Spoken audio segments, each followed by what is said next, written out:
আল্লাহ দেব, যখন আমি নেক আমল করার জন্য আল্লাহর কাছে চাইবো, আল্লাহ তাআলা তৌফিক দিবেন। তো না চাইলে কিভাবে তৌফিক দিবেন? ইবাদত করি না কেন, নামাজ পড়তে আসি না কেন, কোরআন পড়তে পারি না কেন, এই কোনো কিছুর গুরুত্ব নাই, আল্লাহর কাছে চাই না, আল্লাহ বলে দেন। তো সব কিছুর জন্য আল্লাহর কাছে চাইতে হবে। কিভাবে চাইতে হবে সেটাও আল্লাহ রাসূল শিখিয়ে দিলেন। আর বলে দিলেন যে এভাবে তোমরা নামাজের পর আল্লাহর কাছে দোয়া করো, আল্লাহুম্মা ইন্নী আসআলুকা ফি'লাল খায়রাত ওয়া তারকাল মুনকারাত ওয়া হুব্বাল মাসাকিন। তো প্রথম শব্দে কি শিখাইলেন? ফি'লাল খায়রাত, যত ভালো কাজ আছে আল্লাহ আমি করতে চাই, তুমি তৌফিক দাও। এর পরের শব্দ বললেন ওয়া তারকাল মুনকারাত, যত অপছন্দনীয়, আল্লাহর কাছে যত অপছন্দনীয় কাজ আছে আল্লাহ এই অপছন্দনীয় কাজ থেকে আমি বিরত থাকতে চাই। তো অপছন্দনীয় কাজ থেকে আপনি যখন বিরত থাকবেন তখন আল্লাহ তাআলা আপনার অপছন্দনীয় জায়গা ওই জাহান্নাম থেকে আপনাকে বিরত রাখবেন। কথা বলেন নাই? আপনি যখন আল্লাহকে বলবেন আল্লাহ তোমার অপছন্দনীয় কাজ থেকে আমি বিরত থাকতে চাই, কিয়ামতের ময়দানে আপনার অপছন্দনীয় জায়গা থেকে আল্লাহ জাহান্নাম থেকে আল্লাহ তাআলা নাজাত দিবেন। আবার আমি যখন ফি'লাল খায়রাত, আল্লাহর পছন্দনীয় কাজ, ভালো কাজ যখন আমি করব, তখন আমাদেরকে আমাদের ভালো জায়গায় জান্নাতে কে দিবেন? আল্লাহ তাআলা দিবেন। তৃতীয় আরেক শব্দ বলেন ফাতারকাল মুনকারাত ওয়া হুব্বাল মাসাকিন, মিসকিন, দরিদ্র অসহায় লোকদেরকে আমি আর আপনি যখন ভালোবাসবো, আর কিয়ামতের ময়দানে আমি যখন অসহায় হয়ে পড়বো আল্লাহ তখন আমাকে ভালোবাসবেন। কথা বলছেন? তাহলে কত চমৎকার দোয়া আল্লাহ রাসূল শিখায় দিলেন, অথচ আমরা কোনোদিন শুনিও নাই, করিও না, জানিও না। তো জানতে হবে, করতে হবে, প্রতিদিন এটা আমল করতে হবে। পারবো তো ইনশাআল্লাহ? তো এটা সবার মুখস্থ করে ফেলবো। প্রথম কোন দোয়ার কথা বললাম?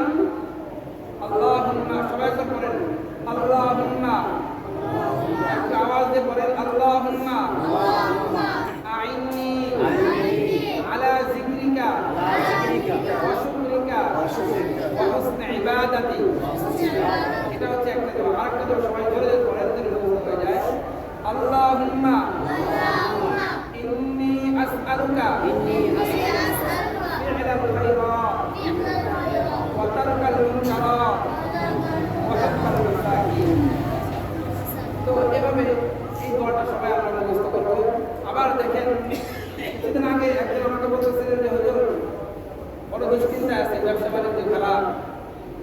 মানুষের যখন ব্যবসা বাণিজ্য খারাপ হয় তখন সে পরিচালনা করে দিতে পারে না।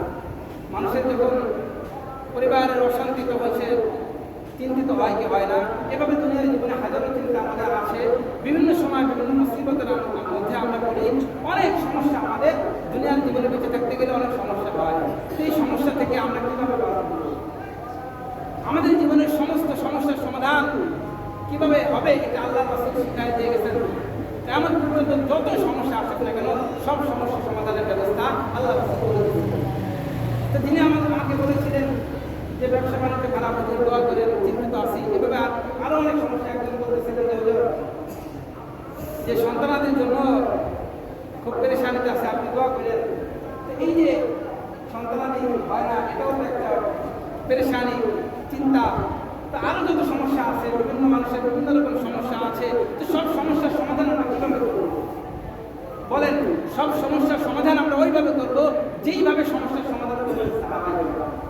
কিভাবে তারা তাদের সমস্যার সমাধান করেছেন? যখনই তারা কোনো বিপদের মধ্যে পড়েছেন, যখনই তারা কোনো চিন্তার মধ্যে পড়েছেন, সাথে সাথে তারা সব মসজিদে চলে এসেছেন। এই মসজিদে আসার মধ্যে দিয়ে, আল্লাহর কাছে যাওয়ার মধ্যে দিয়ে তারা এই সমস্যার সমাধান করেছেন। তা আমরাও ঠিক ওইভাবে এই সমস্যার সমাধান করব। হাজারো দৃষ্টান্ত, হাজারো হাদিস যেগুলো রয়েছে। আমি আগেও একদিন বলেছিলাম যে আল্লাহ রাসূল সাল্লাল্লাহু আলাইহি ওয়াসাল্লামের একজন সাহাবী, সে অনেক বিপদের মধ্যে পড়েছে। ঋণের আধিক্যতার কারণে সে খুব পেরেশান, বড় কষ্টে আছে। তা আমরাও তো বলি ঋণের মধ্যে বিপদের মধ্যে। তো আমাদের পেরেশানিটা হয়তো কখনো ঋণকে কেন্দ্র করে, আমাদের পেরেশানিটা হয়তো কোনো চাকরিকে কেন্দ্র করে, আমাদের পেরেশানিটা হয়তো কোনো ব্যবসাকে কেন্দ্র করে, আমাদের পেরেশানিটা হয়তো সন্তানকে কেন্দ্র করে, হয়তো পরিবারকে কেন্দ্র করে। বিভিন্নভাবে আমরা পেরেশানির মধ্যে পড়ি। তো এই পেরেশানি অল্প কীভাবে সেটাও দোয়া কি দোয়া করবো? আল্লাহ রাসূল সাল্লাল্লাহু আলাইহি ওয়াসাল্লাম হযরত আবু উমামা রাদিয়াল্লাহু তাআলা আনহু, হযরত আবু উমামা রাদিয়াল্লাহু তাআলা আনহু তিনি মসজিদের মধ্যে আসছেন এমন একটা সময় যখন নামাজের সময় না। আল্লাহ রাসূল সাল্লাল্লাহু আলাইহি ওয়াসাল্লাম আবু উমামা রাদিয়াল্লাহু তাআলা আনহু বলছে, ইয়া আবু উমামা মালি আলাকা জালিসান ফিল মসজিদ ফি গায়রি ওয়াক্তিস সালাত, এখন তো নামাজের সময় না, নামাজের নির্ধারিত সময় এখন না, নামাজের সময় ছাড়া এই টাইমে তুমি মসজিদে কেন এসেছো? তখন হযরত আবু উমামা রাদিয়াল্লাহু তাআলা আনহু জবাব দেয় আর বলতেছে, ইয়া রাসূলুল্লাহ ক্বালা উম্মুন নাজমাতি ওয়া রাজুলুন ইয়া রাসূলুল্লাহ, সীমাহীন দুশ্চিন্তা এবং ঋণের কারণে আলহামদুলিল্লাহ আল্লাহ তাআলা অনেক শুকরিয়া দিয়ে আমাদেরকে তার নামাজের নির্ধারিত সময়ের কিছুটা আগে কোরআন এবং হাদিস থেকে কথা শোনার জন্য আল্লাহ তাআলা আমাদেরকে আশার তৌফিক দিয়েছেন। এজন্য প্রত্যেকে একবার আমাদের স্থল থেকে কালিমাতুল শুকর পাঠ করে আলহামদুলিল্লাহ। পবিত্র কোরআনের এক আয়াতে আল্লাহ তাআলা বলেন যে ওয়া খালাকুল জিন্না ওয়াল ইনসা ওয়া খালাকুল জিন্না ওয়াল ইনসা ইল্লা লিয়াবুদুন। এই আয়াতের মধ্যে আল্লাহ তাআলা বলেন যে মানুষকে আর কোনো কাজের জন্য নয়, শুধুমাত্র আল্লাহ তাআলার ইবাদতের জন্য সৃষ্টি করেছেন। তাই ইবাদতটা শুরু হবে কোন সময় থেকে? মানুষের শুরু জন্ম এক সময় আর তার হিসাব হবে আর সময় থেকে। আল্লাহ তাআলা আমাদেরকে যে দুনিয়ায় পাঠাইলেন এই পুরো সময় হিসাব, যতটুকু হায়াত আল্লাহ তাআলা আমাদেরকে দিলেন, পরে যদি 60 বছর ধরে এই পুরো সময় হিসাব নেবেন, তো এই হিসাবটা শুরু হবে জন্মের পর থেকেই নয়। তো হিসাবটাও আল্লাহ তাআলা আমাদের জন্য সহজ করে দিলেন এবং সময়কে আরো কমিয়ে দিলেন। কিভাবে? নবী বলেন যে প্রথম 15 বছর এমনিতেই আল্লাহ তাআলা মাফ করে দিলেন। সুবহানাল্লাহ। কিভাবে? বালিগ হওয়ার আগ পর্যন্ত যে সময়টা, এই সময় হিসাব আল্লাহ তাআলা নেবে না। তো বালিগ মানুষ সাধারণত 12 জন 15 বছর হয়, 15 বছরে বাদ দিন 60 বছর যদি কেউ করে বাঁচে তাহলে তার 15 বছর না। আবার দিনের 24 ঘন্টা কেউ যদি 8 ঘন্টা, সাধারণভাবে 7-8 ঘন্টা ঘুমায়, তো 8 ঘন্টায় ধরি 3 ভাগের 1 ভাগ, অর্থাৎ কেউ যদি 60 বছর বাঁচে 3-এর 1 20 বছর আগের থেকে এমনিতে আল্লাহ তাআলা মাফ করে দেন। 20 আর 15 35 বছর যদি আল্লাহ তাআলা মাফ করে দেন, বাকি থেকে 9 বছর মাফ করে দেন। এই অল্প সময়ের হিসাবটা আমাকে আপনাকে দিতে হবে। পুরো সময়টা শুধুমাত্র এক আল্লাহ তাআলার সন্তুষ্টির জন্য ব্যয় করতে হবে। পুরো সময়, সব সময় হিসাব আল্লাহ তাআলা আমার কাছ থেকে আপনার কাছ থেকে নেবেন। তো যেহেতু আল্লাহ তাআলা আমার আপনার কাছ থেকে হিসাব নেবেন, তো অন্য কিছু তো করা যাবে না। যেটা করতে হবে সেটা ইবাদতে পরিণত করতে হবে। আমি যাই করি সব কিছু ইবাদতে পরিণত করতে পারবো। দুনিয়া সমস্ত কার্যক্রম পরিচালনা করব, সেটাও ইবাদত হিসেবে করব। আমি যা করতেছি সব কিছু আল্লাহর ইবাদতের জন্যই করতেছি। আমি যা কিছু বলতেছি সব কিছু আল্লাহ তাআলার সন্তুষ্টির জন্যই বলতেছি। আমি যা করি না কেন সব আখিরাতের প্রস্তুতির জন্য, কারণ সেই আখিরাতের প্রস্তুতি নেওয়ার জন্য আমাদের এই সময়টা। তো দীর্ঘ সময়ের অনেকটা সময় এমনিতেই মাফ করে দিলেন। আবারও বলে দিলেন যে উম্মাহ যদি ভুলে কোনো কিছু করে না, আগে থেকে আল্লাহ তাআলা মাফের ঘোষণা করে দিলেন। বললো কি সবাই এদিকে খেয়াল করেন। তো আমি আমার জীবনের সময়ে সব কিছু শুধুমাত্র আল্লাহর ইবাদতের জন্যই করতে হবে, এটা যে বুঝে সে যতই কঠিন বিপদে থাকুক না কেন, বয়স যতই হোক না কেন, বার্ধক্য যতই বেশি হোক না কেন, দুর্বলতা যতই আসুক না কেন, সে সব ক্ষেত্রে শুধুমাত্র ইবাদতের কথাই লক্ষ্য করে সে শুধুমাত্র ইবাদত করে। যেমন দেখেন আহমদ ইউসুফ শরীফ সাহেব, তিনি তার একটা কিতাবের মধ্যে একটা কার্যকারী লিখেছেন। সবাই তো এই কার্যকারীর মধ্যে তিনি বলতেছেন যে তিনি যখন জুমার নামাজ শেষ করলেন, জুমার নামাজের পরে তিনি তার জায়নামাজে বসছেন। বসার পর এক তাবলীগের এক জামাত আসছে। তারা ওই জামাতের সাথী ভাই যারা ছিল সবাই ইমাম সাহেবের সামনে বসল। তো বসার পর কার্যকারী বলতেছে, একজন আরেকজনের দিকে তাকায়া বলতেছে যে অমকের মা 90-এর কাছাকাছি বয়স, কথা খেয়াল করেন সবাই, বলতেছে যে অমকের মা ওই সামনের দিক তাকায় বলতেছে যে ওনার মা 90-এর কাছাকাছি বয়স, এখনো এই বৃদ্ধা প্রতিদিন 100 রাকাত নামাজ, 100 রাকাত নফল নামাজ পড়ে। তো 90-এর কাছাকাছি বয়স, শরীরে কতটা দুর্বলতা আসছে, এত নামাজ পড়ে। তো এই কথাটা যখন একজন সাথী ভাই বললেন, তখন ওই বৃদ্ধার সন্তান, সে তো সামনে উপস্থিত, সে বলতেছে আমার মা এখন আসে রাকাত নামাজ, নফল নামাজ পড়ে, আগে 100 রাকাত পড়তো। তো বার্ধক্যজনিত কারণে ডাক্তার যখন বারবার কঠোরভাবে হুঁশিয়ারি দিলেন, নিষেধ করলেন যে নামাজটা একটু কমায় দেন, তখন সে 100 রাকাত থেকে 20 রাকাত কমায় প্রতিদিন এখন পড়তেছে কয় রাকাত? 80 রাকাত। এরপরে শরীরে যখন বয়স আরো বাড়তেছে, এরপরে সন্তান মাকে বলতেছে মা আপনি তো অনেক নামাজ পড়েন, শরীরে তো অনেক রোগ, আপনি আরেকটু নামাজ কমায় দেন। তখন মা সন্তানকে করতেছে, কারণ ওই মার মৃত্যুর পরে যখন কবরে বিপদে পড়বে, ওই সন্তান তো দেখবেও না, বুঝতেও পারবে না, ডাকতে শুনবেও না, তখন যেটার প্রয়োজন হবে তার নাম হচ্ছে নামাজ। তো মা বুঝতেছেন যে আমি যতটুকু হায়াত পাই, যত ইবাদত করবো, কবর জীবনে আমার ততই লাভ, ততই উপকার হবে, সুতরাং নামাজ কমানো যাবে না। এই জন্য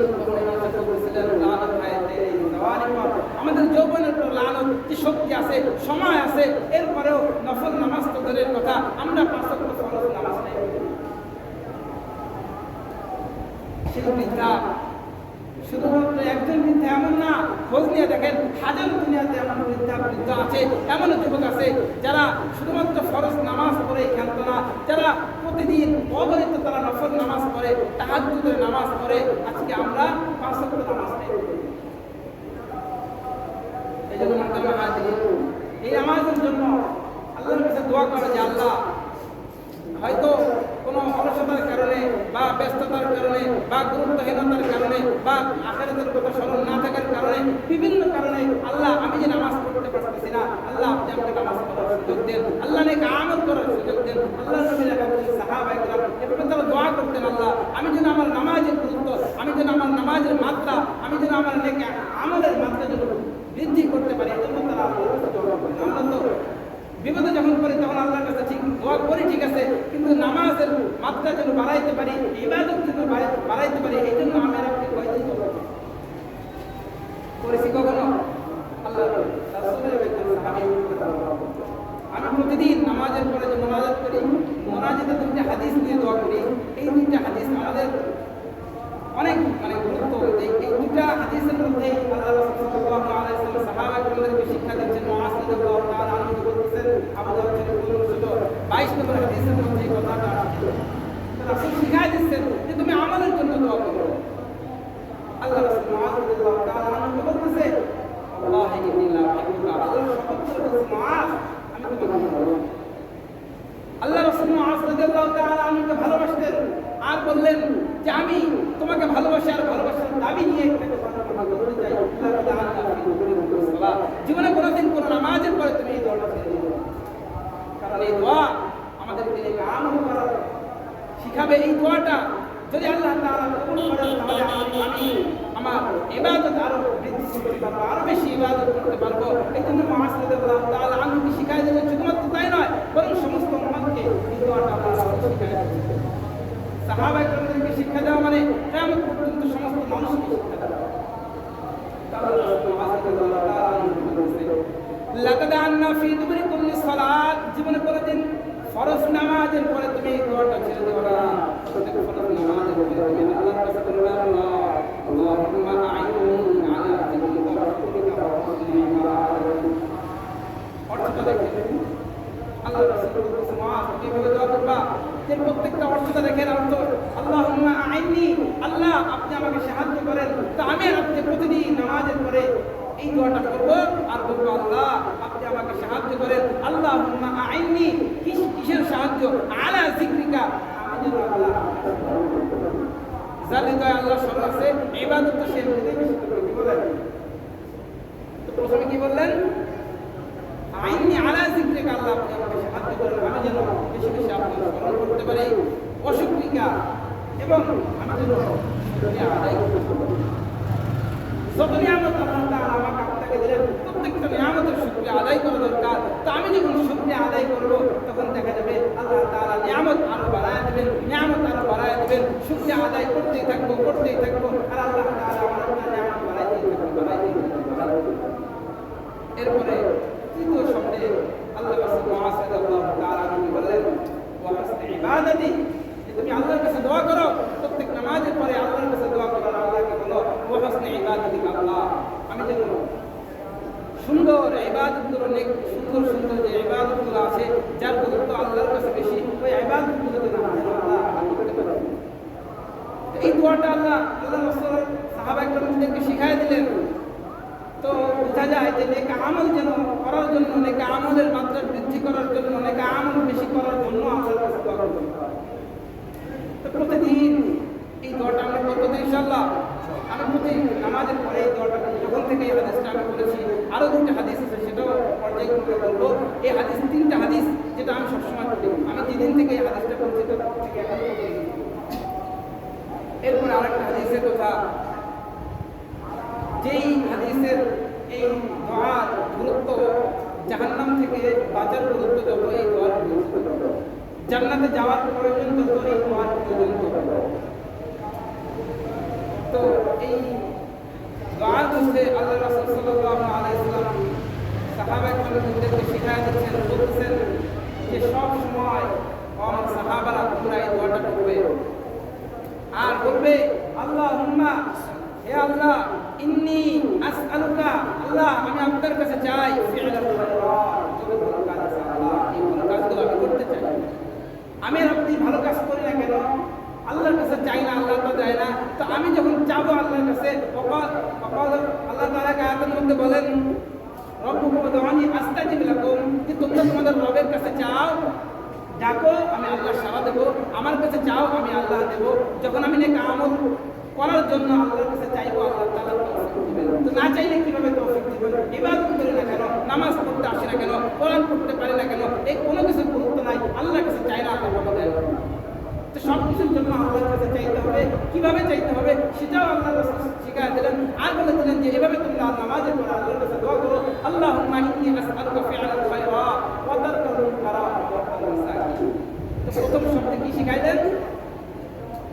ফি'লাল খায়রাত, যত ভালো কাজ আছে আল্লাহ আমি করতে চাই, তুমি তৌফিক দাও। এর পরের শব্দ বললেন ওয়া তারকাল মুনকারাত, যত অপছন্দনীয়, আল্লাহর কাছে যত অপছন্দনীয় কাজ আছে আল্লাহ এই অপছন্দনীয় কাজ থেকে আমি বিরত থাকতে চাই। তো অপছন্দনীয় কাজ থেকে আপনি যখন বিরত থাকবেন তখন আল্লাহ তাআলা আপনার অপছন্দনীয় জায়গা, ওই জাহান্নাম থেকে আপনাকে বিরত রাখবেন। কথা বলেন নাই? আপনি যখন আল্লাহকে বলবেন আল্লাহ তোমার অপছন্দনীয় কাজ থেকে আমি বিরত থাকতে চাই, কিয়ামতের ময়দানে আপনার অপছন্দনীয় জায়গা থেকে আল্লাহ, জাহান্নাম থেকে আল্লাহ তাআলা নাজাত দিবেন। আবার আমি যখন ফি'লাল খায়রাত, আল্লাহর পছন্দনীয় কাজ, ভালো কাজ যখন আমি করব, তখন আমাদেরকে আমাদের ভালো জায়গায় জান্নাতে কে দিবেন? আল্লাহ তাআলা। তৃতীয় আরেক শব্দ বলেন ফাতারকাল মুনকারাত ওয়া হুব্বাল মাসাকিন, মিসকিন, দরিদ্র অসহায় লোকদেরকে আমি আর আপনি যখন ভালোবাসবো, আর কিয়ামতের ময়দানে আমি যখন অসহায় হয়ে পড়বো আল্লাহ তখন আমাকে ভালোবাসবেন। কথা বলছেন? তাহলে কত চমৎকার দোয়া আল্লাহ রাসূল শিখায় দিলেন, অথচ আমরা কোনোদিন শুনিও নাই, পড়িও না, জানিও না। তো জানতে হবে, পড়তে হবে, প্রতিদিন এটা আমল করতে হবে। পারবো তো ইনশাআল্লাহ? তো এটা সবাই মুখস্থ করে ফেলবো। প্রথম কোন দোয়ার কথা বললাম? আল্লাহুম্মা, সবাই একবার পড়েন আল্লাহুম্মা, একটা আওয়াজ দিয়ে পড়েন আল্লাহুম্মা আইন্নি আলা যিকরিকা ওয়া শুকরিকা ওয়া হুসনি ইবাদাতি। এটা হচ্ছে একটা দোয়া। আরেকটা দোয়া সবাই ধরে পড়েন, মুখস্থ হয়ে যায়। আল্লাহুম্মা ইন্নী আসআলুকা ফি'লাল খায়রাত ওয়া তারকাল মুনকারাত ওয়া হুব্বাল মাসাকিন। তো এভাবে এই দোয়াটা সবাই আমরা মুখস্থ করব। আবার দেখেন, কিছুদিন আগে একজন আমাকে বলতেছিলেন যে হুজুর বড় দুশ্চিন্তা আছে, ব্যবসা বাণিজ্য খারাপ। মানুষের যখন ব্যবসা বাণিজ্য খারাপ হয় তখন সে পরিচালনা করে দিতে পারে না। মানুষের যখন পরিবারের অশান্তি তখন সে চিন্তিত হয় কি হয় না। এভাবে দুনিয়ার জীবনে হাজারো চিন্তা আমাদের আছে। বিভিন্ন সময় বিভিন্ন মুসিবতের মধ্যে আমরা পড়ি। অনেক সমস্যা আমাদের দুনিয়ার জীবনে বেঁচে থাকতে গেলে অনেক সমস্যা হয়। হয়। এই সমস্যা থেকে আমরা কিভাবে বার হব? আমাদের জীবনের সমস্ত সমস্যার সমাধান কিভাবে হবে এটা আল্লাহর রাসূল শিখায় দিয়ে গেছেন। এমন পর্যন্ত যত সমস্যা আসুক না কেন সব সমস্যার সমাধানের ব্যবস্থা আল্লাহ রাসূল করে দিয়েছেন। তো তিনি আমাকে বলেছিলেন যে ব্যবসা বাণিজ্য খারাপ হচ্ছে, দোয়া করে চিন্তিত আছি। এভাবে আরো অনেক সমস্যা একজন বলতেছিলেন যে সন্তানদের জন্য খুব পেরেশানিতে আছে, আপনি দোয়া করেন। তো এই যে সন্তানাদি হয় না, এটাও তো একটা পেরেশানি, চিন্তা। তো আরো যত সমস্যা আছে, বিভিন্ন মানুষের বিভিন্ন রকম সমস্যা আছে, তো সব সমস্যার সমাধান আমরা কিভাবে করবো বলেন? সব সমস্যার সমাধান আমরা ওইভাবে করবো যেইভাবে সমস্যার সমাধান করবেন কিভাবে তারা তাদের সমস্যার সমাধান করেছেন। যখনই তারা কোনো বিপদের মধ্যে পড়েছেন, যখনই তারা কোনো চিন্তার মধ্যে পড়েছেন, সাথে সাথে তারা সব মসজিদে চলে এসেছেন। এই মসজিদে আসার মধ্যে দিয়ে, আল্লাহর কাছে যাওয়ার মধ্যে দিয়ে তারা এই সমস্যার সমাধান করেছেন। তা আমরাও ঠিক ওইভাবে এই সমস্যার সমাধান করব। হাজারো দৃষ্টান্ত, হাজারো হাদিস এগুলো রয়েছে। আল্লাহ, আমি আগেও প্রথমে একদিন বলেছিলাম যে আল্লাহ রাসূল সাল্লাল্লাহু আলাইহি ওয়াসাল্লামের একজন সাহাবী, সে অনেক বিপদের মধ্যে পড়েছে। ঋণের আধিক্যতার কারণে সে খুব পেরেশান, বড় কষ্টে আছে। তা আমরাও তো বলি ঋণের মধ্যে বিপদ রয়েছে। তো আমাদের পেরেশানিটা হয়তো কখনো ঋণকে কেন্দ্র করে, আমাদের পেরেশানিটা হয়তো কোনো চাকরিকে কেন্দ্র করে, আমাদের পেরেশানিটা হয়তো কোনো ব্যবসাকে কেন্দ্র করে, আমাদের পেরেশানিটা হয়তো সন্তানকে কেন্দ্র করে, হয়তো পরিবারকে কেন্দ্র করে, বিভিন্নভাবে আমরা পেরেশানির মধ্যে পড়ি। এই পেরেশানি করবো কিভাবে, সেটাও দোয়া কি দোয়া করবো? আল্লাহ রাসূল সাল্লাল্লাহু আলাইহি ওয়াসাল্লাম হযরত আবু উমামা রাদিয়াল্লাহু তাআলা আনহু, হযরত আবু উমামা রাদিয়াল্লাহু তাআলা আনহু তিনি মসজিদের মধ্যে আসছেন এমন একটা সময় যখন নামাজের সময় না। আল্লাহ রাসূল সাল্লাল্লাহু আলাইহি ওয়াসাল্লাম ওই আবু উমামা রাদিয়াল্লাহু তাআলা আনহুকে বলছে, ইয়া আবু উমামা মা লি আরাকা জালিসান ফিল মসজিদ ফি গায়রি ওয়াক্তিস সালাত। এখন তো নামাজের সময় না, নামাজের নির্ধারিত সময় তো এখন না, নামাজের সময় ছাড়া এই টাইমে তুমি মসজিদে কেন এসেছো? তখন হযরত আবু উমামা রাদিয়াল্লাহু তাআলা আনহু জবাব দেয় আর বলতেছে, ইয়া রাসূলুল্লাহ ক্বালা উম্মুন নাসবাতি ওয়া রাজুলুন ইয়া রাসূলুল্লাহ, সীমাহীন দুশ্চিন্তা এবং ঋণের কারণে আমি বড় পেরেশান, বড় কষ্টে আছি, এই জন্য আমি মসজিদের মধ্যে এসেছি। তো দেখেন, রাসূল মসজিদে আসছে, আবার সাহাবাগণ মসজিদে আসছে কোন সময়? যেটা নামাজের সময়। মসজিদে কেন আসলেন? সাহাবা সেও আসছে বিপদকে কেন্দ্র করে, বিপদ থেকে বাঁচার জন্য, পেরেশান এবং ঋণের জন্য। আর আল্লাহ রাসূলও তখন আসছে কি কোনো বিপদের কারণে, যে কোনো কারণে আসছে। তো মূল কারণ হচ্ছে কি? পেরেশানি দূর করার জন্য। আল্লাহ রাসূল সাল্লাল্লাহু আলাইহি ওয়াসাল্লাম তখন হযরত আবু উমামা রাদিয়াল্লাহু তাআলা আনহু বলেছেন, আলাম নুআল্লিমকা মা আনসালতু আলা রাসূলি আফালা উআল্লিমুকা কালামান ইযা আনতা কুলতাহু কাযাবা আল্লাহু আযজা ওয়া জাল্লা মা আফালানু ফাদাইয়াকা। আল্লাহ সাহাবা হযরত আবু উমামা রাদিয়াল্লাহু তাআলা আনহু বলছে, হে আবু উমামা, আমি কি তোমাকে এমন কোন দোয়া, এমন কোন বাক্য, এমন কোন কথা শিখায় দেব না, এমন কোন কালাম শিখাবো না, এই দোয়াটা এইভাবে তুমি দোয়া করো, তাহলে আল্লাহ তাআলা তোমার সমস্ত দুশ্চিন্তা, তোমার সমস্ত পেরেশানি আল্লাহ তাআলা দূর করে দেবেন এবং তোমার ঋণ আদায়ের সুন্দর ব্যবস্থা করে দেবেন। আবু উমামা রাদিয়াল্লাহু তাআলা বলেছেন, অবশ্যই ইয়া রাসূলুল্লাহ, এমন একটা কালিমা, এমন একটা দোয়া আপনি আমাকে শিখায় দেন যে এই দোয়ার মাধ্যমে আমি এই পেরেশানি থেকে, আমি এই দুশ্চিন্তা থেকে, আমি এই ঋণ থেকে মুক্তি পেতে পারি। তো তখন আল্লাহ রাসূল সাল্লাল্লাহু আলাইহি ওয়াসাল্লাম এই দোয়াটা সবাই মনে রাখবেন। তখন উমামা রাদিয়াল্লাহু তাআলা আনহু বলতেছে যে ইযা আসবাহতা ওয়া ইযা আমসাইতা, সকাল এবং সন্ধ্যা, অর্থাৎ যখন তুমি সকাল করো এবং যখন তুমি সন্ধ্যা করো, অর্থাৎ ফজরের নামাজের পরে এবং মাগরিবের নামাজের পরে, এই দুইটা সময়ে তুমি আল্লাহর কাছে এইভাবে চাইবা আর আল্লাহ তাআলার কাছে বলবা, আল্লাহুম্মা ইন্নী আউযু বিকা মিনাল হাম্মি ওয়াল হাযান ওয়া আউযু বিকা মিনাল আজজি ওয়াল কাসাল ওয়া আউযু বিকা মিনাল জুবনি ওয়াল বুখলি ওয়া আউযু বিকা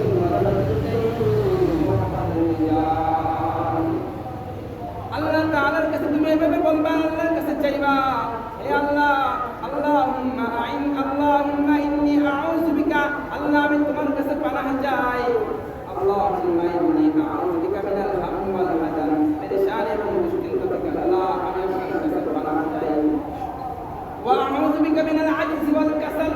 এবং অপারগতা থেকে আল্লাহ আমি আপনার কাছে পানাহ চাই। দেখেন, মানুষ যখন ব্যবসা বাণিজ্য করে হয়তো অলসতার কারণে নয়তো অপারগতার কারণে সে তার ব্যবসায় উন্নতি করতে পারে না। তো অলসতা এবং অপারগতা এই দুইটা শব্দই আল্লাহ রাসূল এখানে বললেন যে এই অলসতা থেকে তুমি আল্লাহর কাছে মুক্তি চাও, এই অপারগতা থেকে আমি অনেক কাজ আছে যেগুলো আমরা করতে পারি না, অথচ এটা আমার জীবন চলার জন্য অনেক দরকার। তো এই অপারগতা থেকে আমি যদি আল্লাহর কাছে মুক্তি চাই, তো পানাহ চাই, যদি আল্লাহ তাআলা আমাকে পানাহ দিয়ে দেন তাহলে আমি কাজটা পারবো, তাহলে আমি কাজটা উন্নতি করতে পারবো। তো এই দোয়াটা আল্লাহ রাসূল শিখাই দিয়েছেন। প্রথম দুই শব্দে কি বললেন? যে চিন্তা, পেরেশানি এবং দুশ্চিন্তা। তো আমি যদি আল্লাহর কাছে এইভাবে দোয়া করি পেরেশানি এবং দুশ্চিন্তা থেকে, আমাদের ছোট বড় সব সময় না কোনো না কোনো দুশ্চিন্তা থাকে। তো আমি যদি প্রতিদিন এই দোয়াটা আল্লাহর কাছে যদি আমি এই দোয়াটা করি, তাহলে দেখা যাবে কি পেরেশানি এবং দুশ্চিন্তা দূর করে দেবে। এই হাদিসের শেষ অংশে কিভাবে আল্লাহ তাআলা এই দুশ্চিন্তা সাহাবায়ে কেরামের দুশ্চিন্তা দূর করে দিলেন, সেটাও এই দোয়ার মধ্যে আছে আমি করে দিয়েছি। তো প্রথমে আল্লাহ রাসূল সাল্লাল্লাহু আলাইহি ওয়াসাল্লাম শিখিয়ে দিলেন যে তুমি নামাজের পরে বলবা আল্লাহুম্মা ইন্নী আউযু বিকা মিনাল হাম্মি ওয়াল হাযান। আল্লাহ পেরেশানি এবং দুশ্চিন্তা থেকে আমি আপনার কাছে পানাহ চাই। ওয়া আউযু বিকা মিনাল আজিজ ওয়াল কাসাল, অলসতা এবং অপারগতা থেকে আল্লাহ আমি আপনার কাছে পানাহ চাই। ওয়া আউযু বিকা মিনাল জুবনি ওয়াল কৃপণতা এবং কাপুরুষতা থেকে আল্লাহ আমি আপনার কাছে পানাহ চাই। আছে না অনেক কৃপণ, সে দরিদ্র মানুষকে দান করতে চায় না, মসজিদে দান করতে চায় না। তো যারা আল্লাহর পছন্দনীয় জায়গাগুলোতে দান করবে না, তারা তো কৃপণ। আর যারা কৃপণ আল্লাহ তার সাথে কৃপণতা করবে। তো যারা মসজিদ মাদ্রাসায় বেশি বেশি দান করবে, দরিদ্র অসহায় মানুষদেরকে বেশি বেশি দান করবে, দান যখন বেশি বেশি করবে আল্লাহ তাআলাও তাকে বেশি বেশি দিবেন। তো তাহলে এই দোয়ার মধ্যে আল্লাহ রাসূল শিখিয়ে দিয়েছেন যে কৃপণতা এবং কাপুরুষতা। মানুষের অনেক সময় ভয় কাজ করে না, বিভিন্ন কাজ সে আঞ্জাম দিতে গেলে ভয়ের কারণে সে সেই কাজটা করতে পারে না, দুশ্চিন্তার মধ্যে থাকে। এটাও আল্লাহ রাসূল বলে দিলেন যে তুমি এই কাপুরুষতা থেকেও আল্লাহ তাআলার কাছে পানাহ চাও। এরপরে বলতেছেন যে আল্লাহ যে ঋণের আধিক্যতা, ঋণের প্রাচুর্যতা থেকে আল্লাহ আমি আপনার কাছে মুক্তি চাই।